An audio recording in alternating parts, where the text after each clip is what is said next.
की पहली वर्षगांठ पर मैं भारतीय राष्ट्रीय कांग्रेस की तरफ से, भारत की तरफ से, इंडिया की तरफ से, हिंदुस्तान की तरफ से लाखों निस्वार्थ और निडर भारतीयों का धन्यवाद करता हूं, जिन्होंने न केवल कदम जोड़े, जिन्होंने दिल जोड़े और ये यात्रा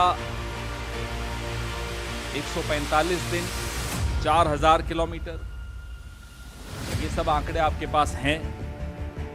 उस वक्त भी हुए थे जब भारत जोड़ो यात्रा चल रही थी। इसको विफल करने के प्रयास, मीडिया इसको न दिखा सके, वो सारे षड्यंत्र, लेकिन मीडिया ने भी दिखाया, आप लोगों ने भी दिखाया। विफल तो खैर नहीं कर पाए ये लोग, ना कर पाएंगे।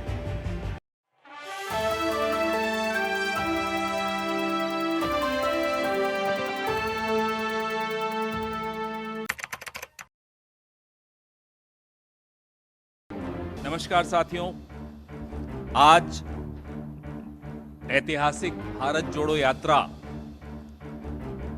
की पहली वर्षगांठ पर मैं भारतीय राष्ट्रीय कांग्रेस की तरफ से, भारत की तरफ से, इंडिया की तरफ से, हिंदुस्तान की तरफ से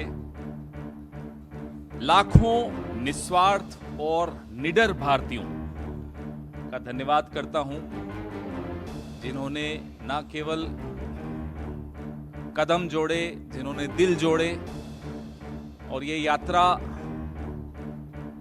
145 दिन, 4000 किलोमीटर, ये सब आंकड़े आपके पास हैं। लेकिन ये यात्रा मुझे नहीं लगता कि मीलों और किलोमीटरों में नापी जा सकती। ये यात्रा सैकड़ों भाषाएं,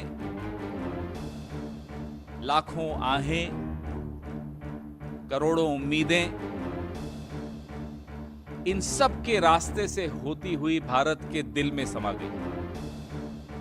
ऐसे भारत को जोड़ा गया, ऐसे दिलों को जोड़ा गया। हमारे प्रेरणा स्रोत श्री राहुल गांधी के लिए ये यात्रा अभी समाप्त नहीं हुई है। भारत के लिए यात्रा अभी समाप्त नहीं हुई है। ये यात्रा अभी चल रही है। कभी लद्दाख में ये यात्रा दिखाई देती है, कभी मणिपुर में ये यात्रा दिखाई देती है, कभी आजादपुर मंडी में मजदूरों के साथ बैठकर ये यात्रा का आनंद लिया जाता है, कभी मोटर मैकेनिक्स के साथ इस यात्रा के नए नए पहलू दिखाई देते हैं।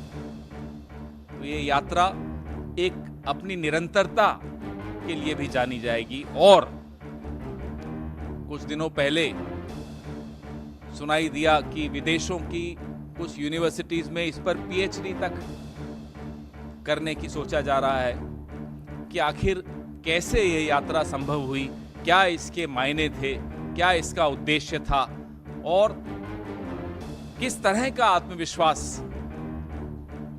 उन लोगों में रहा होगा, उस व्यक्ति में रहा होगा जिसने जिद रखी कि नहीं, मैं पूरा 4000 किलोमीटर चलूंगा और भारत को जोड़ूंगा, जुड़ते हुए देखूंगा।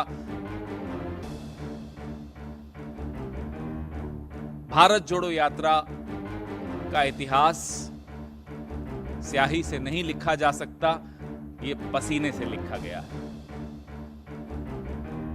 आज जब हम 1 साल पूरा हुआ है भारत जोड़ो यात्रा का, हमें वो सारे नज़ारे, वो दृश्य, वो मंजर याद आते हैं जब बरसात, बर्फ, सर्दी, गर्मी, आंधी, तूफान सब कुछ झेलते हुए इस देश को अलग अलग रंगों में हम सब ने देखा, आप सब ने भी देखा। आप में से कुछ लोग, कुछ चेहरे मैं देख रहा हूं जो लगातार चले भारत जोड़ो यात्रा में। आप सबको भी बधाई।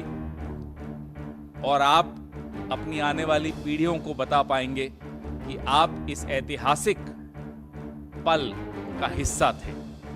ये बहुत गर्व की बात है हम सबके लिए। षड्यंत्र बहुत हो रहे हैं। उस वक्त भी हुए थे जब भारत जोड़ो यात्रा चल रही थी। इसको विफल करने के प्रयास, मीडिया इसको न दिखा सके, वो सारे षड्यंत्र, लेकिन मीडिया ने भी दिखाया, आप लोगों ने भी दिखाया। विफल तो खैर नहीं कर पाए ये लोग, ना कर पाएंगे। तकलीफ किसको थी? एक जुड़ा हुआ भारत किसको परेशान कर सकता है? आज जब 1 साल पूरा हो गया भारत जोड़ो यात्रा को, तो ये सवाल बहुत ज्यादा महत्वपूर्ण होता है, क्योंकि ये सवाल देश के भविष्य के साथ जुड़ा हुआ है, देश के वर्तमान के साथ जुड़ा हुआ है। कौन है वो ताकतें जिनको एक जुड़ा हुआ भारत पसंद नहीं है, जो अब भारत को इंडिया से भिड़वा रहे हैं? कौन है वो ताकतें?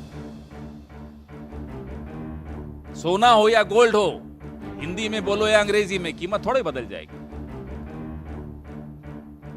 तो ये जो षड्यंत्रकारी ताकतें हैं, इनका चेहरा बेनकाब हम एक राजनीतिक दल हैं, हमें करने की आवश्यकता नहीं है। आप मीडिया हैं, आपको करने की आवश्यकता नहीं है। प्रत्येक भारतवासी इस चेहरे को पहचान चुका है, जो भारत को इंडिया से लड़वाना चाहता है। हमारी सबकी जिम्मेदारी, आप सबकी जिम्मेदारी इन ताकतों को पहचानने की, इनको बेनकाब करने की और भारत और इंडिया को आगे बढ़ाने की है।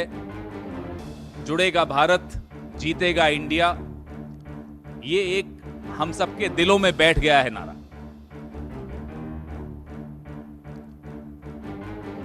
ये एक तीर्थ यात्रा थी और ये तीर्थ यात्रा है। तीर्थ यात्रा कभी समाप्त नहीं होती। तीर्थ यात्रा हर यात्रा का प्रारंभ होती है, शुरुआत होती है, वो खत्म कभी नहीं होती। हम में से कई लोगों को ये सौभाग्य प्राप्त हुआ कि हम इस तीर्थ यात्रा का हिस्सा बने। कुछ राहुल जी की तरह पूरे 4000 किलोमीटर, कुछ मेरी तरह 1100-1200 किलोमीटर, कुछ विनीत भाई की तरह, कुछ संजीव की तरह, कुछ आप सब साथियों की तरह, लेकिन सबको ये अनुभव हुआ। आप सबको बहुत बहुत बधाई। और ये आपको हम वचन देते हैं, यात्रा के आदर्श, यात्रा की प्रेरणा, यात्रा के उद्देश्य निरंतरता में जारी रहे। Today is the first anniversary of the historic Bharat जोड़ो यात्रा।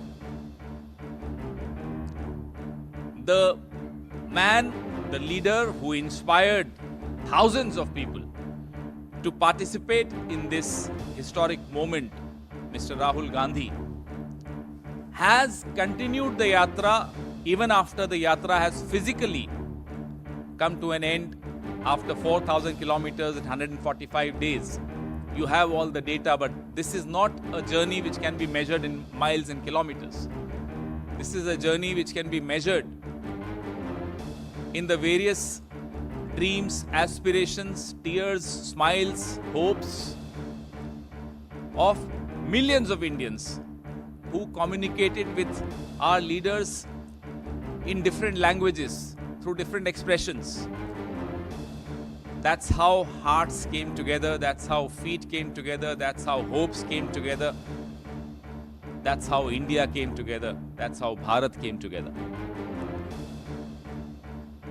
Even now you can see this journey continues, sometimes in Ladakh, sometimes in Manipur, sometimes in Azadpur Mandi, sometimes in the motor mechanics shop. The idea is to comprehend what is it that unites India, what is it that brings us all together despite our various differences of languages, religions, caste, so on and so forth.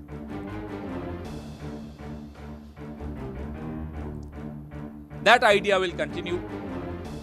However, there are forces, and there have always been forces that have tried to stop India from uniting, that feel threatened to see a united India.